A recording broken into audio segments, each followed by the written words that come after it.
Sound check. Nag-enjoy ba kayo sa Kalya, Lili? Tita? Kaya! Nakakaloka! Diba? Cute niya, no? Bagay kami? Ay, ayaw! Gurumentado si ate. Palakpakan na naman ulit yung Kalya, Lili! Oh, pagod pa yan ha, tsaka busy ang mga yan. Talagang dinalaw tayo dito sa Dubai. Ay, kayo lang pala. Di pala ako taga dito. How are you there? Thanks kay kuya, di ba? Wapo. Alam mo, pag mga ganito mga pagkakataon, ang sarap maging Pilipino. Kasi, di ba ang galing? Galing nila. Palakpakan!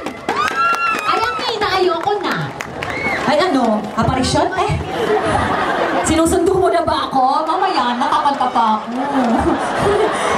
Wait lang. Mamaya ka na, manundo. Ano ka ba? Sobrang ang sarap maging Pilipino. Sobrang proud ako maging Pilipino. Kaya ba proud kayo maging Pilipino? Parang di ko marinig. Proud ba kayo maging Pilipino? Oo, kasi babado na ako sa ila. Sa lahat ng puntahan ko na bansa, lugar sa Pilipinas, ay nagkalat talaga at lahat ng mga Pilipino tinuturing ng mga ibang lahi na isa sa mga pinakamagaling sa buong mundo. Tama ba? Tama! Sa kahit anong larangan, musika, science, and everything, di ko na alam, basta sa lahat ng aspeto, magagaling tayo. Diba?